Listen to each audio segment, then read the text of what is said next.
What's up, everybody? Welcome back to the Sully Show for another great episode. Today, we're doing our very first ever wine review. Well, it's a mead review, but mead's a type of wine. So we're gonna go with wine review. Because I don't like wine, but there's a chance I like mead. If you don't know what mead is, it's just wine made with honey rather than like fruit. They just ferment honey, and that's kind of how it starts. So what we're doing is this Viking Blod, B-L-O-D. I'm guessing you say it like Blod. If you don't, that's how I'm going to say it, because it's kind of fun to say that, Viking Blod. This is a nice honey mead with hibiscus and hops added. So my buddy, who's a pretty big wine drinker, got this for me. Shout out to you, Gary. He got this for me, and he said he thinks I'll like it because it's a little bit sweeter, has some hops in it, so he thought I would enjoy it, so we picked up a bottle.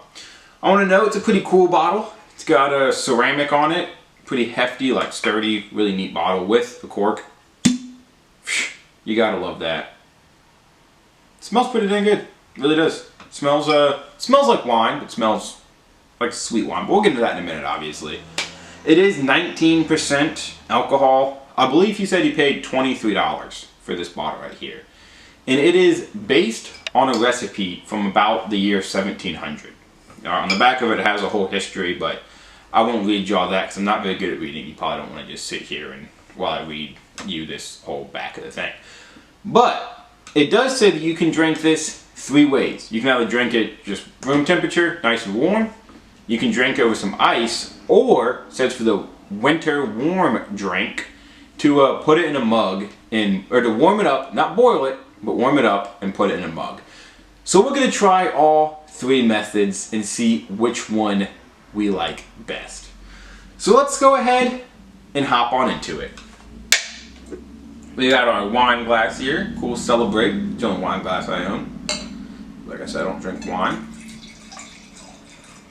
That's an interesting color there. I don't know if I can see it. It's kind of like peach color, but like dark, real dark peach type color. I don't know. It smells a lot like wine, but like I said, when I smell the bottle, it smells like a nice sweet wine. But definitely has that like fermented alcohol kind of smell to it. Doesn't smell bad though. Doesn't smell bad at all. Let's give her a sipskis.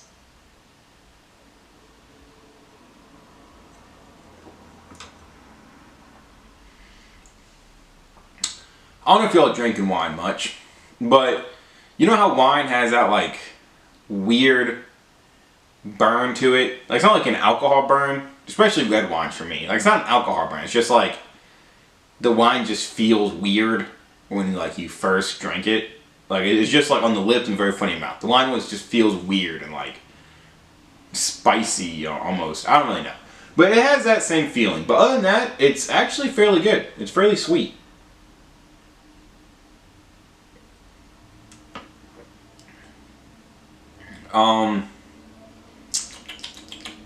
I feel like it tastes closer to a white wine than a red wine, but it's not super complex. Like, I'm not really like, I pick up some hibiscus and hops. Maybe I taste hibiscus. I don't really know what hibiscus tastes like. I don't really notice the hops, but I mean, not a big deal. Still is enjoyable. But it's kind of just a basic, simple, sweet drink that's easy to drink, relaxing. It's 19%, so it's not anything crazy high. If you don't want to hit the whiskey that night, this will work if you want something still better than beer.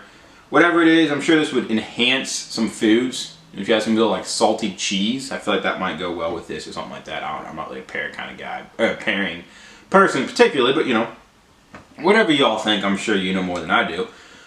But overall, yeah, just a very nice, smooth, enjoyable, flavorful, not super complex drink.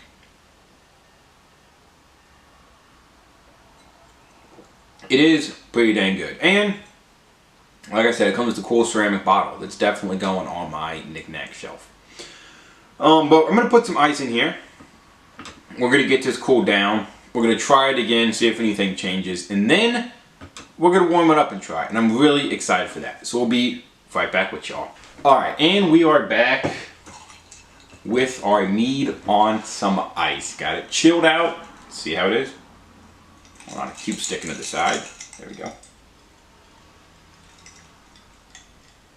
smells a little different. I don't know how. It smells a little different.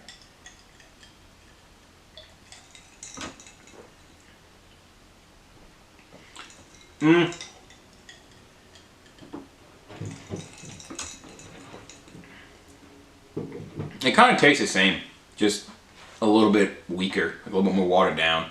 Not like a lot, just like a little bit less flavorful because it got watered down. Other than that, it really didn't change at all.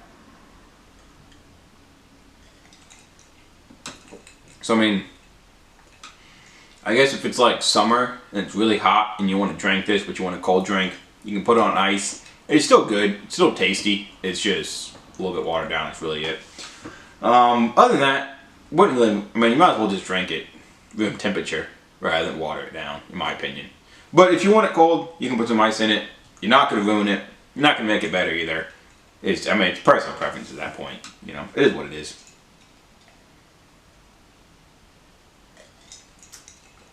I was kind of hoping for more of a change, but it's alright, man. I'm not mad about it. I'm really not. Hey, I'm not mad. Alright? I'm not mad. So let's go and warm it up and see if that makes a difference at all, or if it just tastes the same, but warm. Who knows? We're about to find out. Be right back. Alright, and we are back with our final portion of the review. So I put the mead in the microwave for 1 minute and 15 seconds. I didn't feel like doing, trying to heat up on the stovetop and all that. Just put it in for 1 minute and 15 seconds, thinking like hot chocolate, apple cider type temperature is probably what we're aiming for here. It seems a little hot. My mug's a little hot, but let's give it a shit.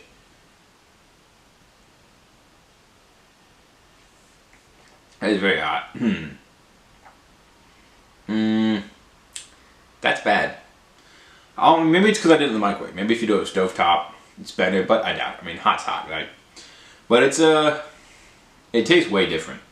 Again, the smell is a lot different. This time it smells like it's been fermented a little too much. It smells just super fermented, kind of bad.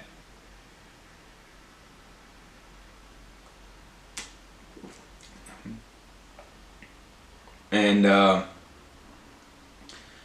yeah, I'm just not a fan, man.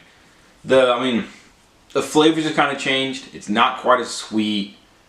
It's not really like bitter or anything. It's still sweet, but it's just not as sweet. It's not as good. It kind of it like that feeling, that like wine feeling comes through a lot more. It's just not it, man. Don't try it warm. All right, room temperature is the best way to go on the Viking Blod here that we have today. Don't try it warm. If you want to do ice, you can do ice. It's gonna taste a little bit more down, whatever. But don't do it warm. Just don't. All right, don't do it warm. Let me make sure.